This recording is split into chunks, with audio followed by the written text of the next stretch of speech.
All right. Hi, we're live, Melissa. Hi. Hello. That's crazy. Yeah. Hi, everybody. Welcome to PMP Live. My name is Beth Wong. I work in events for Politics and Prose. We thank you so much for joining us in this new format, where we're continuing our proud tradition of bringing the authors you love and their new books to the PMP community. Anytime during the event tonight, you can click on the green button that's shining at the bottom of your screen to purchase tonight's book on PNP's website.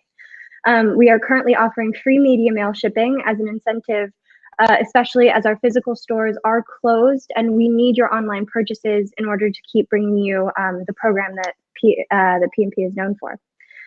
Tonight, you can ask our author a question by clicking on Ask a Question, which is found near the bottom of your screen. There are already 6 in the docket there. In that box, you can also read people's questions and vote for the ones you'd like to hear read the most. My own mom has 2 questions in there, so please go and upvote those for her. Oh, no. A reminder that unlike our in-person events, the author, host, and audience members cannot see you through the screen. We welcome everybody tonight, even in their pajamas. Finally, I just want to take a moment and thank you once more for being here with us tonight. We're really, really thankful to have such a family of loyal customers keeping us up and running and working for our community. So on to the main event. Food writer and author Melissa Clark is a staff reporter for the New York Times food section, where she writes the popular column A Good Appetite and appears in a weekly cooking video series. She's written more than 3 dozen cookbooks. Her latest is Dinner in French. And in my house, she's known as the lady who made me buy sardines for the first time. I'm really pleased to welcome Melissa Clark to PMP Live.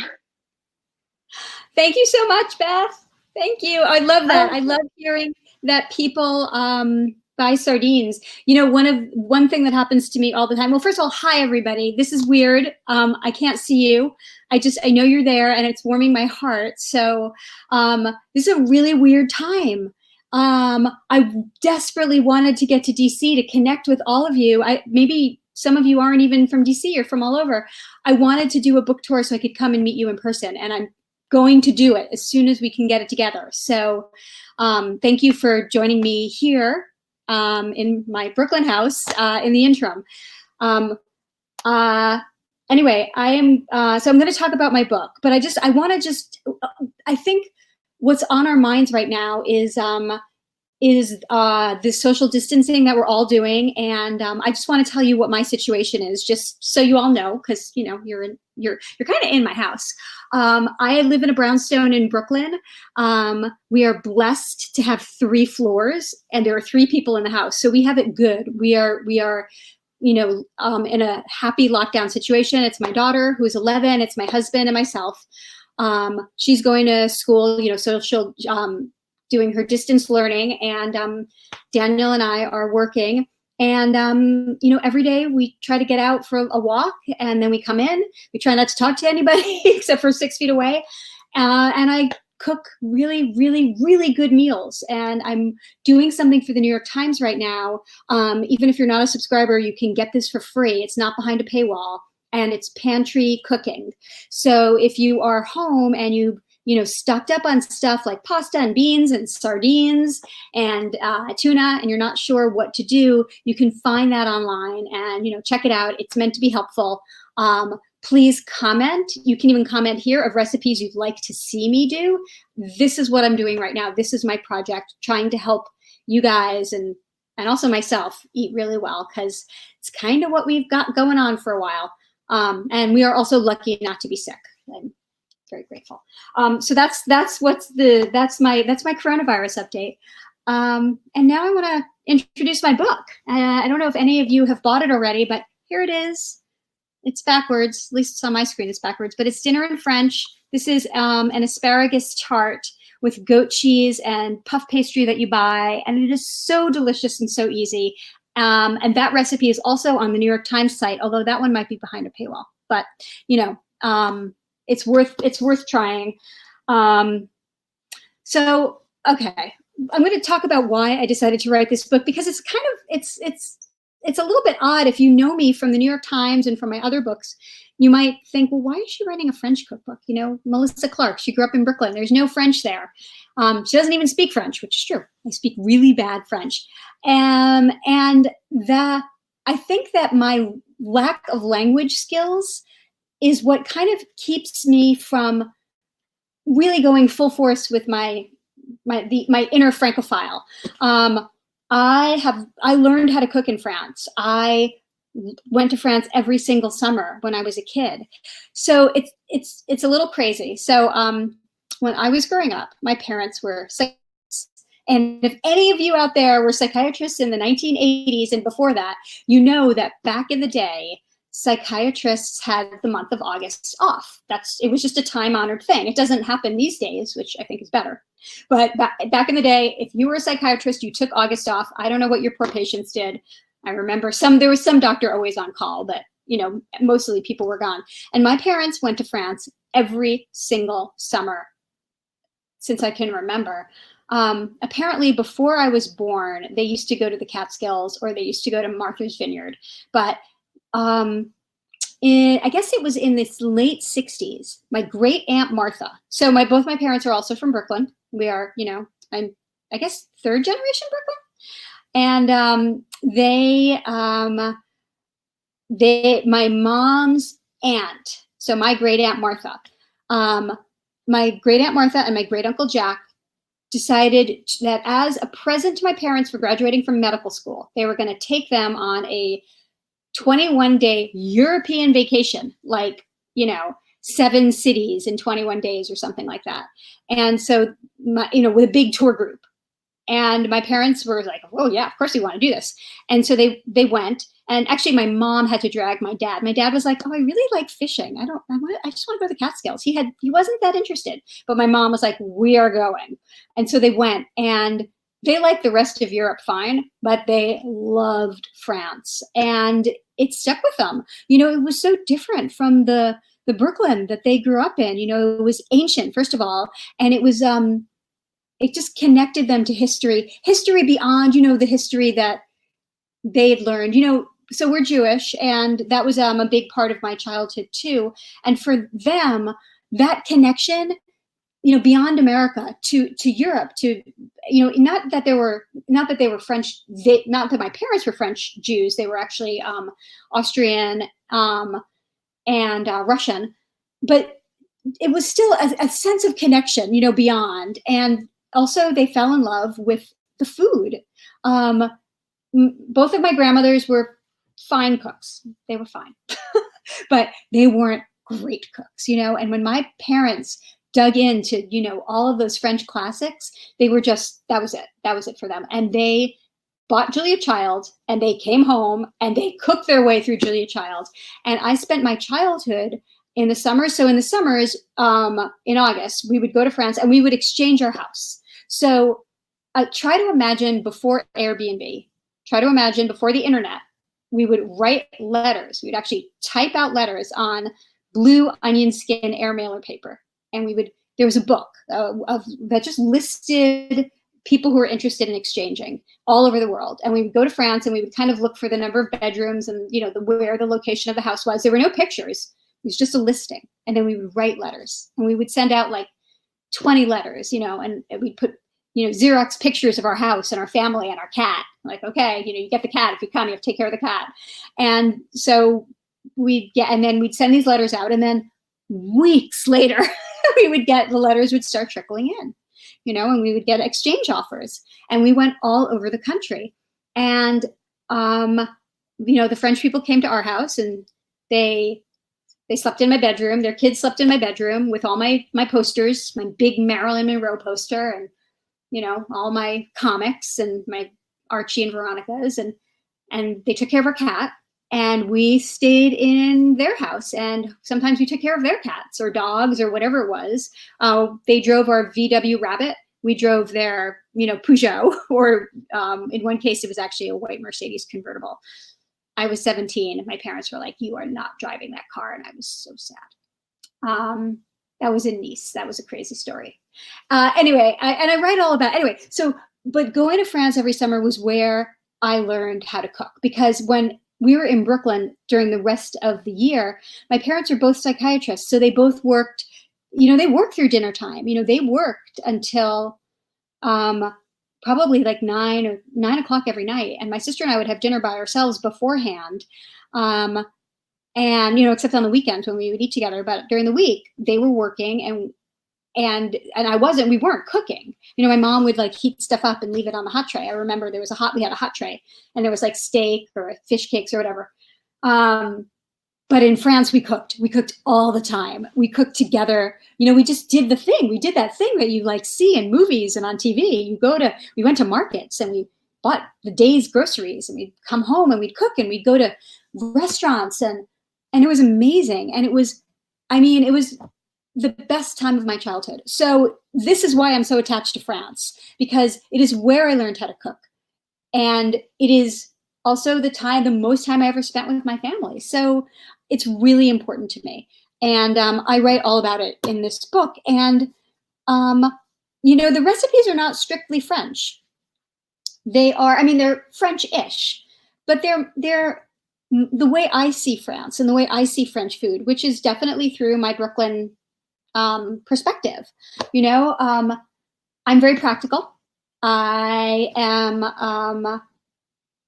I hate when I wrote a lot of cookbooks with chefs. Some of the cookbooks I wrote, of all those 36, with chefs who they think nothing of using every single pan in the house, every single bowl, why do you need 2 cutting boards?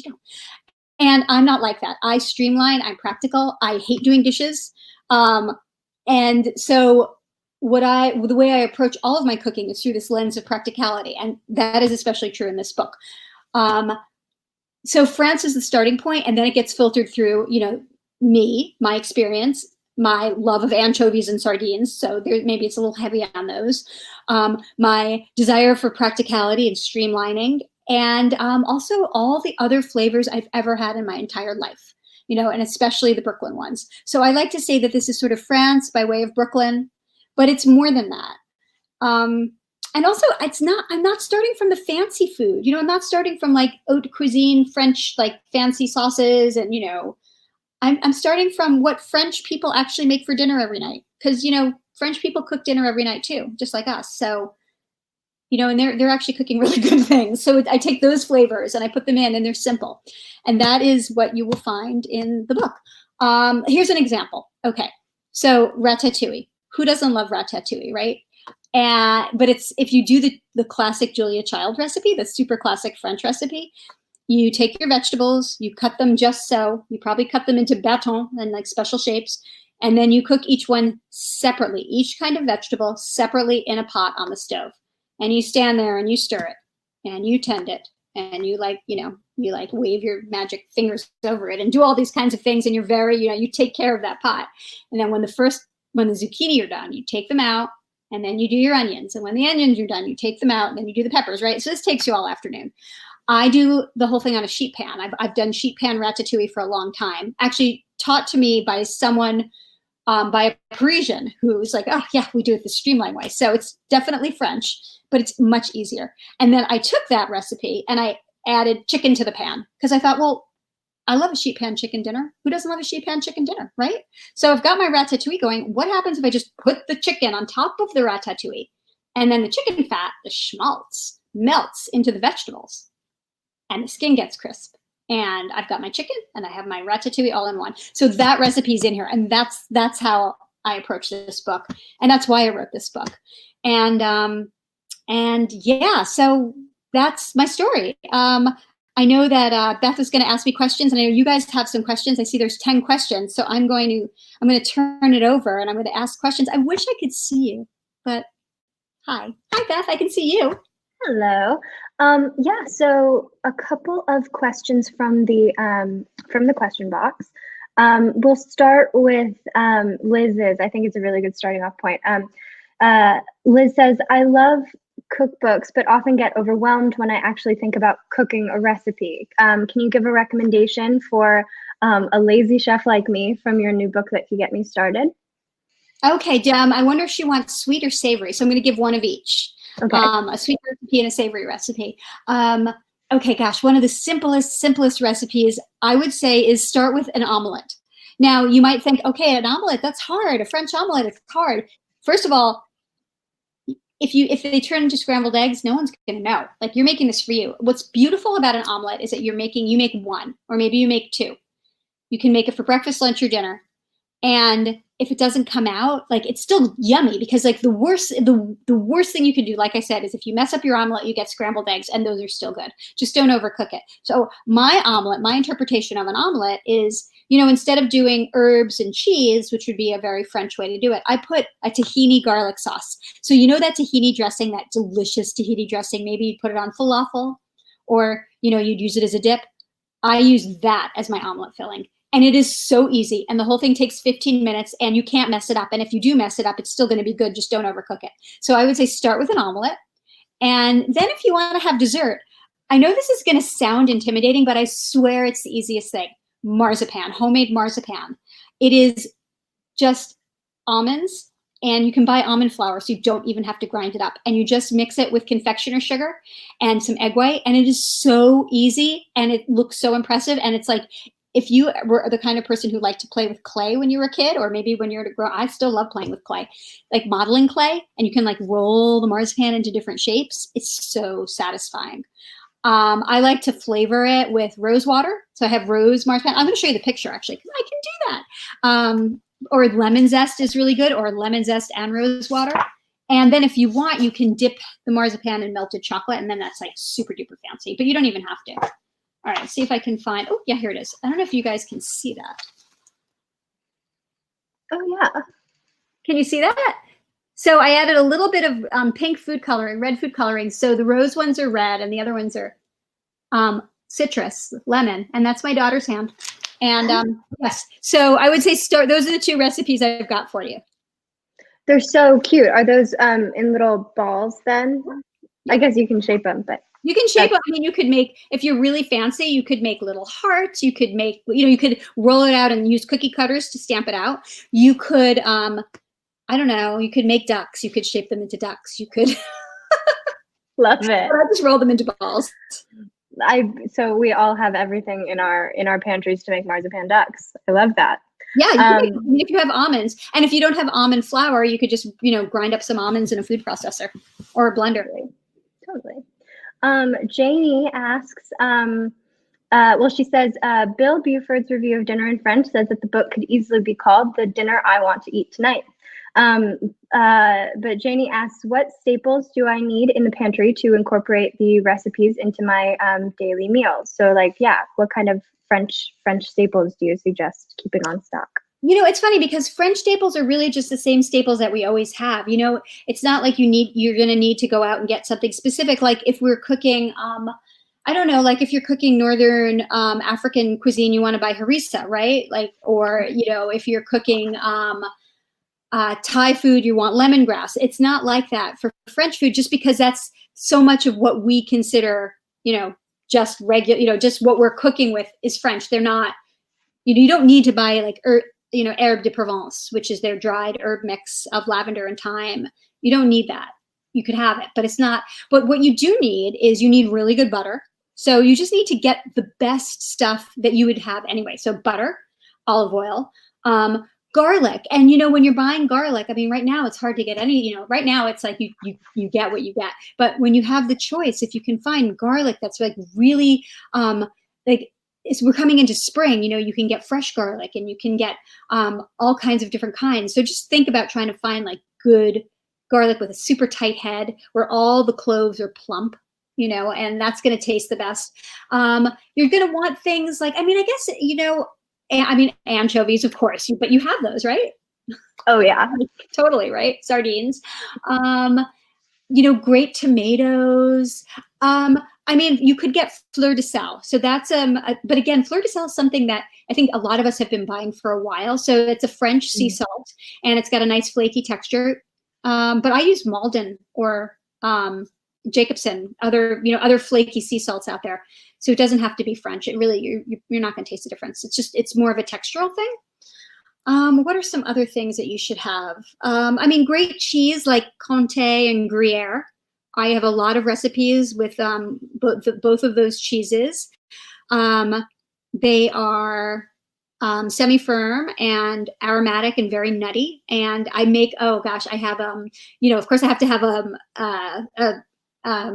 well, I have a souffle, but I also have a fondue, and the fondue has lillet in it. So if you want, and lillet is a French aperitif, which is it's a fortified sweet wine, and you have it with ice, before dinner, maybe with a little bit of orange zest, like an orange twist.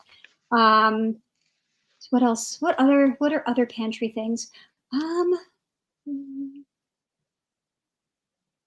Yeah, I think, and then just, one thing about the French, and I think about most of us now too, is we're buying seasonally and we're cooking seasonally. And that is something that I absolutely learned when I was in France. We were there in the summer, we were there in August. So a lot of my recipes have tomatoes because that's what you got, in the South and in the summer. Absolutely. Thank you. So this next question is from Lori Lou. They ask for anchovy recipes, please. And they also say, thanks for joining Apéro Hour in Paris with David Leibowitz. It was a fun surprise to see the lavender lemonade turn pink. So I know. I was surprised too.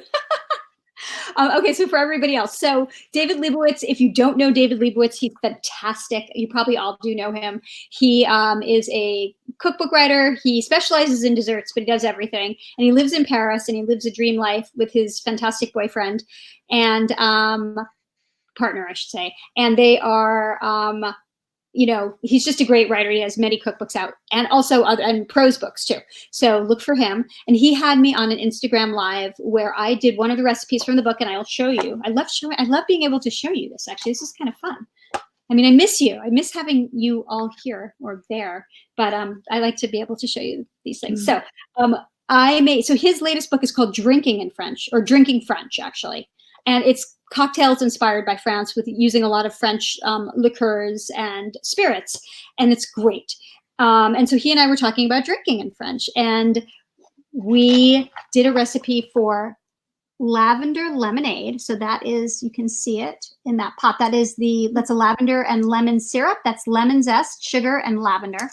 And there's my daughter drinking some. Comes from a couple of years ago.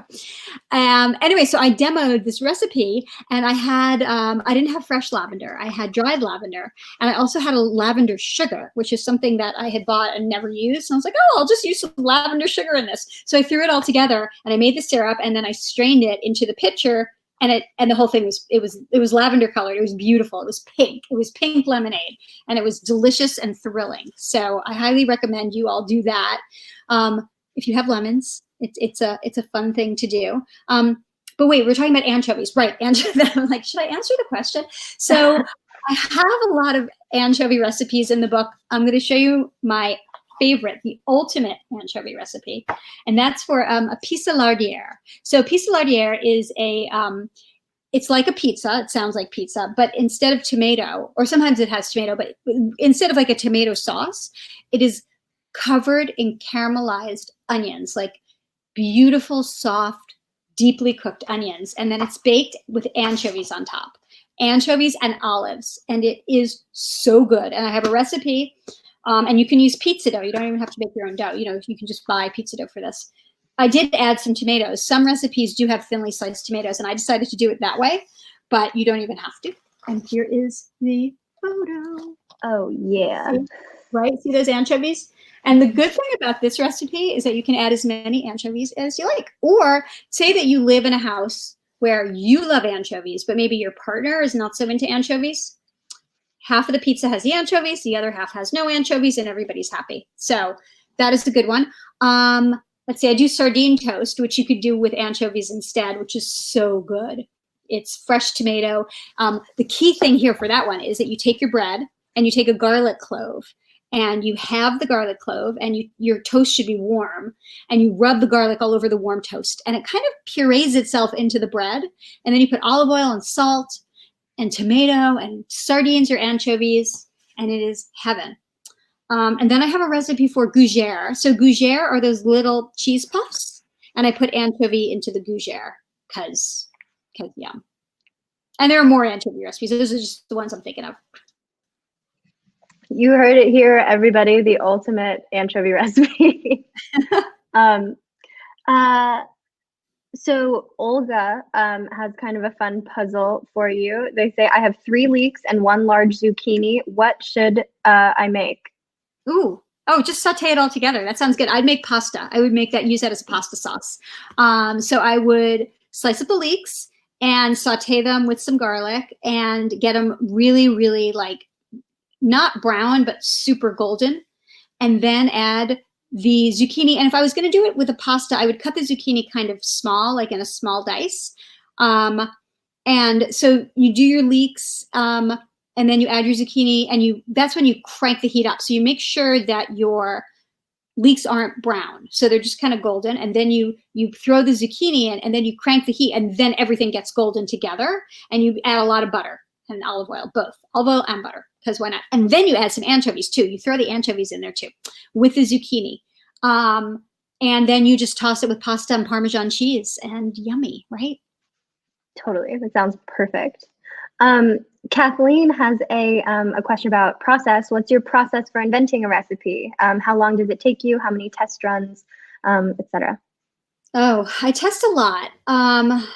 I work with a recipe tester, and I test a minimum of 3 times. So usually what happens is I start by either thinking, okay, the cookbook needs this, like X, like I need a really simple eggplant dish or whatever.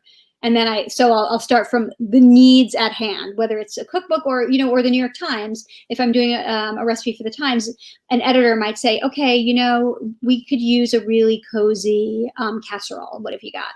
And so I'll start from that place, and then I'll decide, well, what do I want to eat?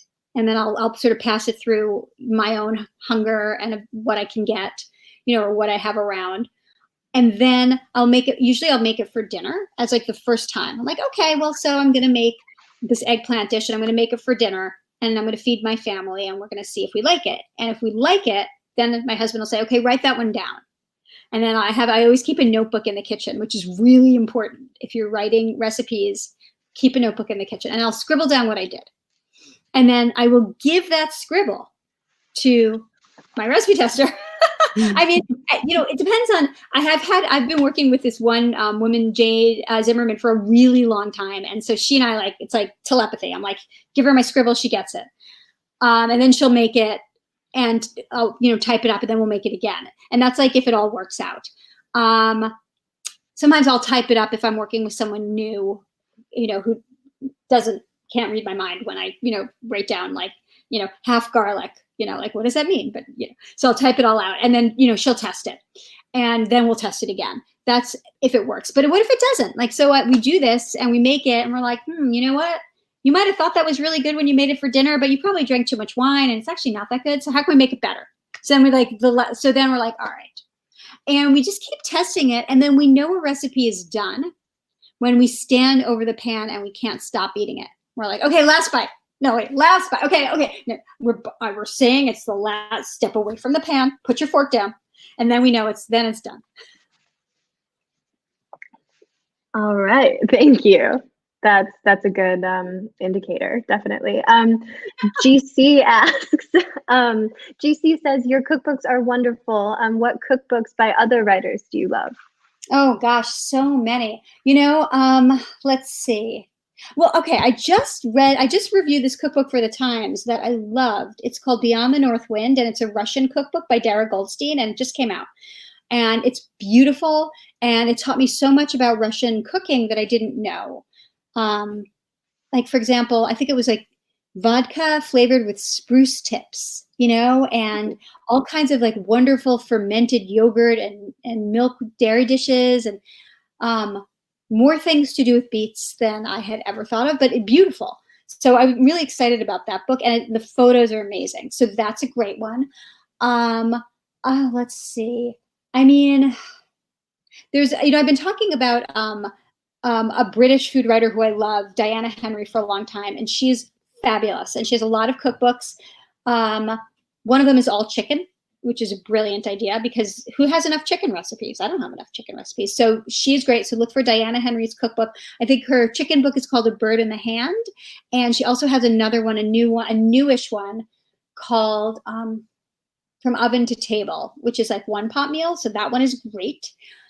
Who else? Charlotte Druckmann just came out with a cookbook called Kitchen Remix, which is actually really good for right this second because it's basically about how to use the same ingredients over and over again and reinterpret them, which is what we need right now with our pantry cooking. So look for Kitchen Remix by Charlotte Druckmann. And then Jane Grixon, another British food writer from a while ago, is brilliant. And I mean, Elizabeth David, An Omelette and a Glass of Wine, if we're thinking French. And David Leibowitz, any of his books. I could go on. Excellent. Somebody in the chat is asking for the name of the Russian cookbook one more time? Beyond the North Wind by Dara Goldman. Excellent. And while you're answering this next question, I'm going to go see if we have that on PMP's website. Jane would like you to describe your ideal day of eating. Oh, that's a good one. No one has ever asked me that before, and I really am happy to talk about it. Okay. I'm making this up as I go along, but I could tell you right now it starts with bagels and lox. 100%. I love bagels and lox. And so I get my Russin Daughters and I get my white fish salad. And I'm going to tell you exactly how I do my bagel, okay? Because it's important. First of all, I prefer bialys, but I also love bagels. So either a bagel or a bialy. And what I do, and this is how my dad taught me to do it. This is not how I think most people do it. Instead of cutting the bagel across like that, I cut it like that first, and then I cut it. So I kind of have like quarters. And the reason that quarters are important is because you've got 4 opportunities to make your sandwich, and each one has to be a little different. So first one is the work. It's like the classic, the works. Bagel or bialy, cream cheese, smoked salmon, thinly sliced onions, capers, black pepper, lemon juice. Sometimes if I don't have red onion, we use scallion. Sometimes I'll put tomatoes on that, but that's your basic, right? Super simple. That's quarter number 1. Quarter number 2, butter, white fish salad, sable. Love it. And then the onion and the black pepper and the lemon. The onion, black pepper, lemon is kind of a staple for all of them. So that's sandwich number 2. Sandwich number 3 is butter, smoked salmon, onion, lemon. So it's just so instead of cream cheese, basically you're just doing butter and smoked salmon. And then sandwich number 4, that's sort of like, I'll kind of recombine any of those other, oh, you know what? Actually, sometimes I do. This is going to sound gross, but it's so good. So you got your cream cheese and your white fish salad and your smoked salmon and, lemon, olive oil, lemon, onion, and pepper. Yeah. So that I've only gotten through breakfast. Okay, so that's breakfast. So by the way, my perfect eating day is I have an appetite that far is bigger than my actual appetite because, I wouldn't be able to eat all 4 of those things, to be honest. Maybe I would. And then eat something else. Like if I ate that, it'd be like, all right, I'm good for a while. So then lunch. Let's go to lunch. Okay, so lunch is going to be like my famous homemade Caesar salad that I'm going to make with my daughter. And I taught her how to make this, and so now she is a Caesar salad pro. And the reason this is so good after the bagels and lox is because the bagels and lox are kind of filling, so this is a light lunch, right? And then that way you can eat a really big dinner. So here's my trick for the Caesar salad. And a lot of people do this. It's not just my trick, but it's so good. So if you don't do it, make Frico croutons. So you take your croutons. When I make croutons, we always have a bunch of old bread in the house because my husband is a bread baker, and we just always have like the ends that are kind of stale, and I put them in a bag and I save them and I cut them up into cubes. So we always have good dried out bread, and I saute them. You start sauteing them in olive oil, low heat, get them nice and toasty and brown, low heat, olive oil, salt. And then when they're halfway done, that's when you add smashed and peeled garlic cloves. So don't chop the garlic. Don't add the garlic at the beginning, just kind of at the maybe halfway or 2/3 of the way, and then low heat. And then you're flavoring them with the garlic. And the garlic gets really soft because you're not doing it at high heat, and it gets golden. And then I eat those, by the way. They don't go in the salad. I just eat them. And then toward the end, you add grated Parmesan to the whole thing, to the whole entire skillet. And the Parmesan toasts on the breadcrumb and it gets on the bread cubes and it gets golden, and the croutons get golden. And then you've got little bits of golden Parmesan, and all of that goes into the salad bowl. And then, anchovies, of course, in the Caesar salad. And you make this delicious Caesar salad. And we're just at lunch. Okay. And then there's an afternoon snack, and it's cake, because I have cake. It's like a big fat slice of gingerbread cake, or chocolate bundt cake, or like a citrus cake. I have a really good recipe in the cookbook for a French yogurt cake. These are the best, with cherries. So maybe it's that. And I take my cake, and if it's a cake that's kind of plain, I might butter it. I might actually butter the cake. I know it sounds weird, but if it doesn't have icing, right? If it has icing, I don't butter it. And then I have aperitif hour. I have my apéro, and I have a Campari soda, or a Negroni, or maybe some Lillet, which I love. And I have olives and potato chips and nuts and little anchovies, and I have radishes with butter. And maybe I have, if I have the potato chips, maybe there's ricotta there. And then I have dinner. And gosh, what am I going to have for dinner? That's my ideal day. Chinese food, dumplings, Szechuan, really spicy Szechuan. I mean, it doesn't go it's kind of, but honestly, that's what I'm craving right now. I would kill for a soup dumpling that I didn't have to make myself. But I can't get one in Brooklyn delivered to me at the moment. So, so maybe I would have that. Or if I wanted to stay on theme, maybe I would have just a beautiful, roast chicken, lovely, beautiful, with crunchy potatoes in duck fat. Or maybe I'd have a steak with compound butter. So it's like an herb garlic butter melted on top of the steak. Or maybe I would have pizza. Actually, homemade pizza is really good. So, somewhere in there, really good wine with dinner. So we've had our aperitif, and we have our wine. And that's a really good day. God, that took a long time. The best day ever. Oh my God. That was so much fun. Thank you for that. Thank you. It was a great question. So we'll do a couple more. Is that okay? Yeah, of course. Okay, great. Punya asks, as a chef, I worked with said, find something you love to eat and keep making it and refine it as you go. What is something that you've made time and time again that you've refined over the years? Oh, everything. I mean, I never make the same thing twice, but one of the things I'm working on right now is pasta with crunchy breadcrumbs. And crunchy, but when I say crunchy breadcrumbs, I mean full of anchovy and garlic. And this is a dish that we probably eat 3 times a month, although even more right now, because, it's a perfect quarantine dish, actually. And I keep changing it. And there's a recipe for it in my cookbook, to which I added a ton of chopped herbs and fresh chopped tomatoes. So it's like a more Provençal take on the dish. But this is a dish that I'm constantly changing up. Do I put lemon? So it's a really simple dish. So I start out with olive oil. Sometimes I add butter. Sometimes I don't. And I add finely, minced garlic or grated garlic and chopped anchovies. And I let that just, dissolve. And I add breadcrumbs, and I toast the breadcrumbs. And then sometimes I add thyme. Sometimes I add grated lemon zest. Sometimes I add tons of red pepper flakes. So, we don't do, I don't do cheese in this dish just because my husband doesn't eat cheese. I put cheese on separately, so it wouldn't go in there, but it would be the kind of thing where I could see adding cheese.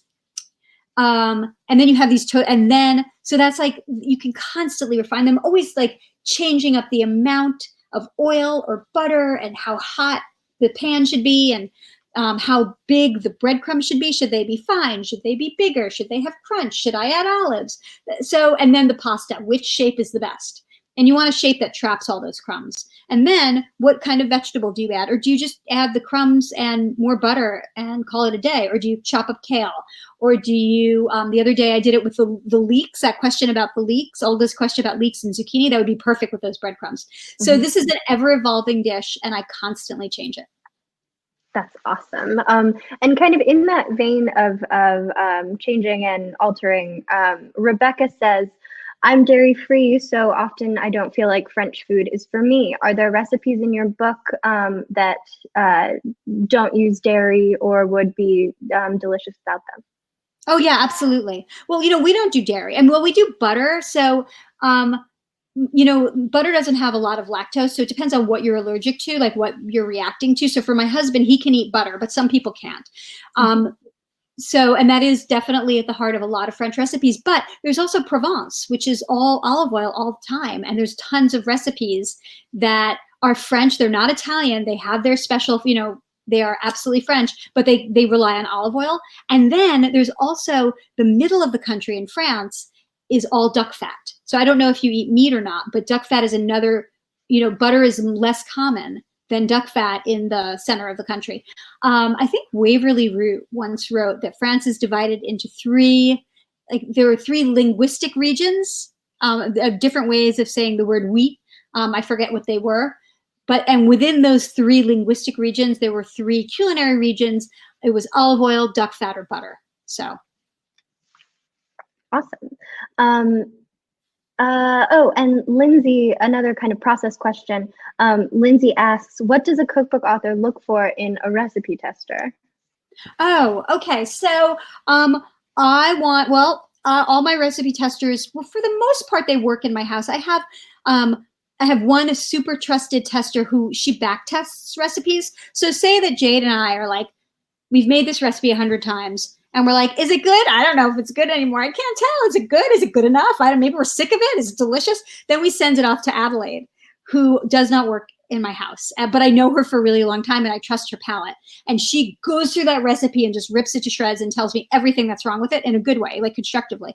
So, and then if she liked it, then I'm like, oh, okay. And if she's like, yeah, then I'm like, all right, back to the drawing board. So I am looking for a personal relationship.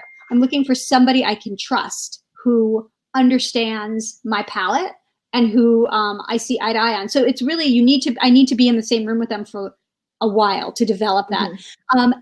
I'm looking for someone who knows how to cook, but can take direction and know, because, really you can be an amazing cook, but I need you to be able to cook my food. And that's really important. So yeah. And then just someone who is, has a lot of ideas and creativity, because it's, a lot of it is a joint process. I come up with the recipes, but I work really closely with my testers to try to make them better. So I want somebody to be able to be comfortable being creative. They don't have to have gone to culinary school. Most of them have, but it's not a prerequisite for the job necessarily.